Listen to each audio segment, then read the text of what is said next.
اعوذ باللہ السمیع العلیم من الشیطان الرجیم بسم اللہ الرحمن الرحیم۔ السلام علیکم ورحمۃ اللہ وبرکاتہ۔ ناظرین و سامعین، میں نے ایک نیا سلسلہ شروع کیا ہے جہاں جہاں پر بھی ضروریات دین سے متعلق صحابہ کرام رضوان اللہ اجمعین، قرآن و حدیث اور دیگر ضروریات دین سے متعلق کوئی بھی شخص گستاخی کرے گا تو قرآن و حدیث کی روشنی میں انشاءاللہ یہ دین کا خادم اس کا رد کرتا رہے گا۔ چلیں آئیے آج بھی گفتگو کا سلسلہ شروع کرنے سے پہلے آپ یہ کلپ سماعت فرما لیں، اس کے بعد مزید گفتگو کرتے ہیں۔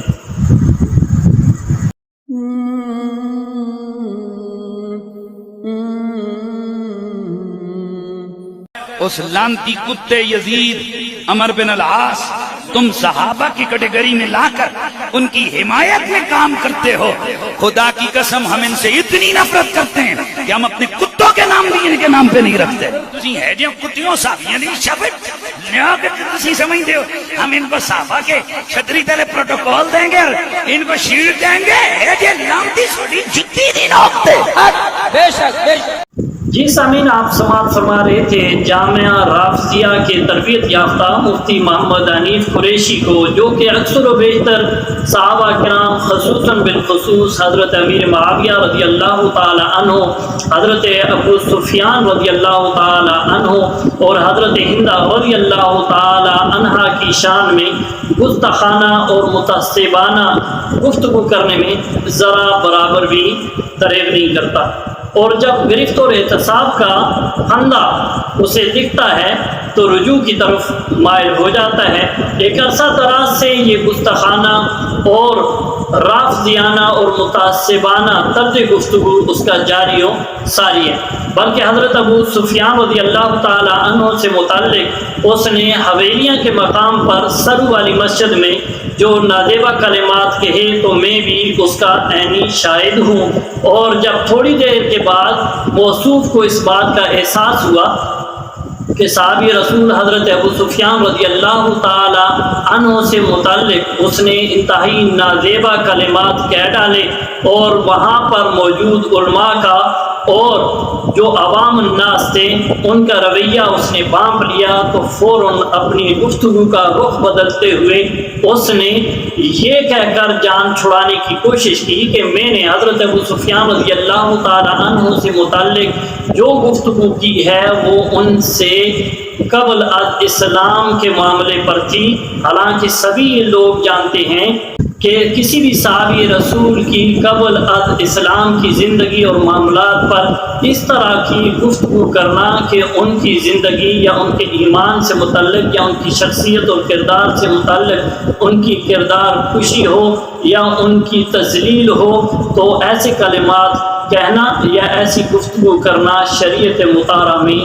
حرام قرار دی گئی ہے۔ اسی سلسلہ کی کڑی کو اس نے جاری رکھتے ہوئے حالیہ گفتگو جو کہ سراسر گستاخی اور توہین صحابہ پر مبنی ہے، اس کے تانے بانے اس کے پیر و مرشد کی گفتگو اور نظریات سے جا ملتے ہیں، جن کا تعلق بھی ایبٹ آباد کی مشہور گدی سے ہے۔ صحابی رسول حضرت عمر بن العاص رضی اللہ تعالی عنہ سے متعلق اس نے انتہائی غلیظ اور پلید الفاظ اور کلمات کہے ہیں، یہ سب کے لیے لمحہ فکریہ ہے۔ یہ وہ الفاظ ہیں جو کوئی بھی مسلمان کسی صحابی رسول صلی اللہ تعالی علیہ وسلم سے متعلق سننا ہرگز گوارا نہیں کرتا، اور یقیناً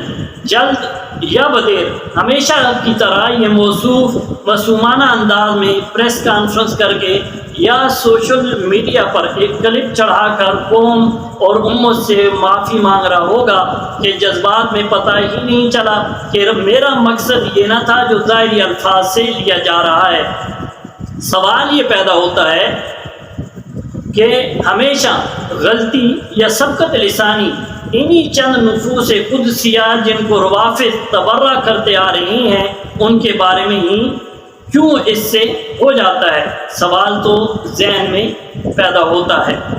روافض حضرت عمر بن العاص رضی اللہ تعالی عنہ کو حضرت علی المرتضی رضی اللہ تعالی عنہ کا دشمن جانتے ہیں، حالانکہ امام اہل سنت مجدد دین و ملت الشاہ احمد رضا خان علیہ رحمت الرحمان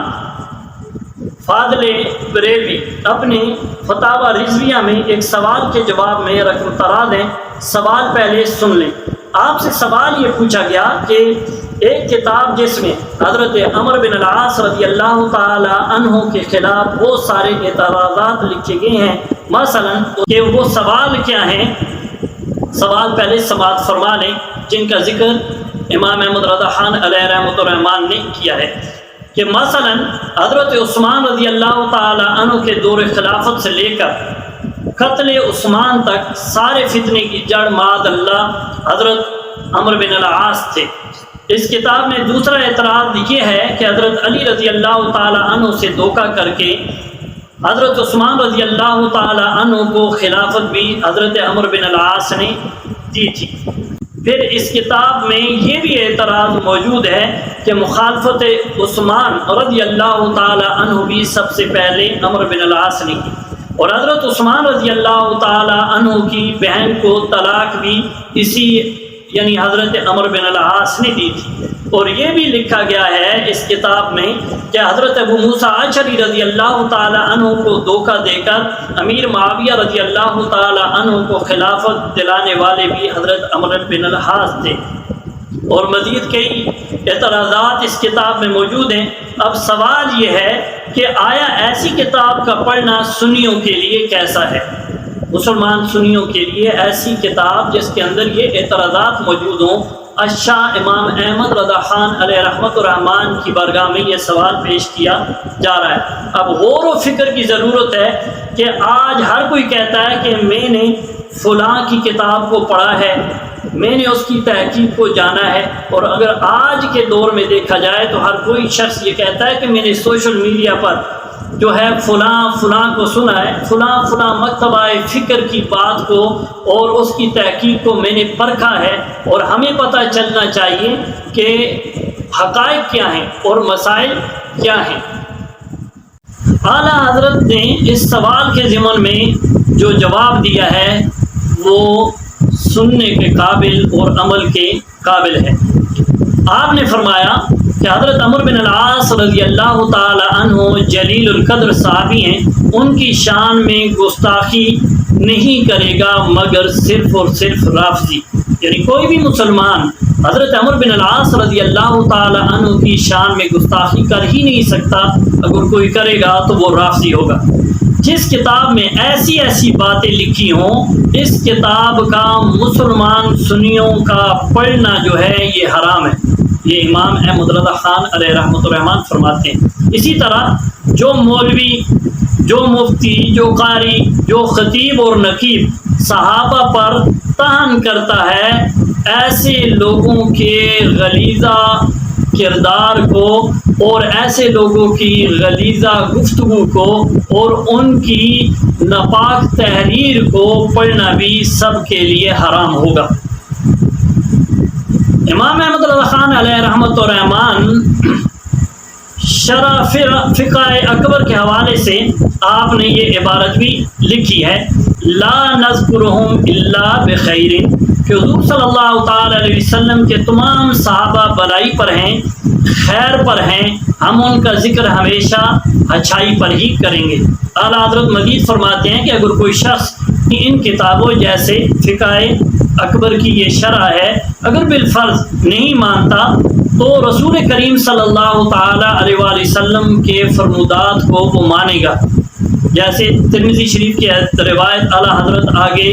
نقل کر کے مزید فرماتے ہیں کہ نبی کریم صلی اللہ تعالی علیہ وسلم نے ارشاد فرمایا کہ اسلم الناس و آمن عمر ابن العاص رضی اللہ تعالی عنہ، بہت سارے لوگ اسلام لائے مگر عمر بن العاص رضی اللہ تعالی وہ ہیں جو اسلام نہیں بلکہ ایمان لے کر آئے ہیں۔ اسی طرح رسول اکرم صلی اللہ تعالی علیہ وسلم کا فرمان موجود ہے، ترمذی شریف ہی کی یہ روایت ہے، اور اس کو امام احمد بن حنبل نے سیدنا طلحہ بن عبید اللہ جو کہ عشرہ مبشرہ صحابہ میں سے ہیں ان کے حوالے سے یہ نقل کرتے ہیں کہ عمر بن العاص من صالح قریش، کہ عمر بن العاص رضی اللہ تعالی عنہ صالحین قریش میں سے ہیں۔ اسی طرح نبی کریم صلی اللہ تعالی علیہ وسلم کا فرمان اعلیٰ حضرت نے آگے ذکر فرمایا کہ یہ امام بغوی کے حوالے سے، مسند امام ابو یعلا کے حوالے سے ہے، اور فضائل صحابہ کے اندر امام احمد بن حنبل نے بھی اس کو درج کیا ہے کہ نعما آل البیت عبداللہ و ابو عبداللہ و ام عبداللہ، کہ بہت اچھے گھر والے ہیں عبداللہ بن عمر بن العاص اور عبداللہ کا باپ اور ان کی ماں۔ اعلیٰ حضرت مزید فرماتے ہیں کہ اگر کوئی منکر ان احادیث کا بھی انکار کر دے اور ان کو بھی نہیں مانتا تو پھر کم از کم وہ قرآن کو تو مانے گا۔ اللہ قرآن میں ارشاد فرماتا ہے کہ لا یستوی منکم من انفق من قبل الفتح وقاتل اولئک اعظم درجة من الذین انفقوا من بعد وقاتلوا وکلا وعد اللہ الحسنى واللہ بما تعملون خبیر۔ اللہ تعالیٰ نے نبی کریم صلی اللہ تعالی علیہ وآلہ وسلم کے صحابہ کو دو قسموں میں تقسیم کیا۔ ایک مومنین وہ ہیں جو فتح مکہ سے قبل جو ہیں وہ اسلام لائے اور اپنا مال اللہ کی راہ میں خرچ کیا اور جہاد کیا، اور دوسرے مومنین بعد والے ہیں۔ فریق اول کو فریق دوم پر اللہ تعالیٰ نے فضیلت بخشی ہے، اور دونوں فریقوں کو فرمایا کہ اللہ نے ان سے بھلائی کا وعدہ فرمایا ہے۔ آگے فرما دیا کلا وعد اللہ الحسنى، جو فتح مکہ سے پہلے ایمان لائے اور جو فتح مکہ کے بعد ایمان لائے، دونوں سے اللہ نے بھلائی کا وعدہ فرمایا ہے۔ اب جو عمر بن العاص رضی اللہ تعالی عنہ ہیں، یہ مومنین ان میں سے ہیں جو قبل فتح مکہ سے ایمان لے آئے تھے۔ حضرت عمر بن العاص رضی اللہ تعالی عنہ ہیں کہ جو ماہ صفر 8 ہجری میں اسلام لے آئے، فتح مکہ سے پہلے آپ نے اسلام قبول کر لیا، اور یہ بھی بتایا گیا ہے کہ حدیبیہ اور خیبر کے درمیان وہ اسلام لائے۔ اعلیٰ حضرت ایک مزید قرآن مجید فرقان حمید کی آیت بطور دلیل پیش کرتے ہیں کہ ان الذین سبقت لهم منا الحسنى اولئک انعام بعدون، اور وہ جتنے لوگ جن سے ہم نے بھلائی کا وعدہ کیا ہے وہ جہنم سے دور رکھے جائیں گے۔ اعلیٰ حضرت مزید فرماتے ہیں کہ اگر ان اعتراضات، یعنی جو یہ کتاب میں اعتراضات کیے گئے یا جو رافضی ذہن رکھنے والے صحابہ کرام رضوان اللہ اجمعین کے اوپر جو ہے وہ گفتگو کرتے ہیں اور نازیبہ کلمات کہتے ہیں اور تحقیق کے پیچھے جو ہیں پردے کے پیچھے بہت ساری گستاخیاں کر جاتے ہیں، فرماتے ہیں کہ اگر ان اعتراضات کے 1000 گنا زیادہ بھی اعتراضات موجود ہوں یا کوئی تمہارے سامنے پیش کرے تو پھر تم ان سے یہ کہہ دو کیا تم اللہ سے ڈرتے نہیں؟ اَأَنْتُمْ أَعْلَمُ بِاللَّهِ، کیا تم زیادہ جانتے ہو یا اللہ زیادہ جانتا ہے؟ یہ جو معاملات اور یہ جو تحقیقات تم کر رہے ہو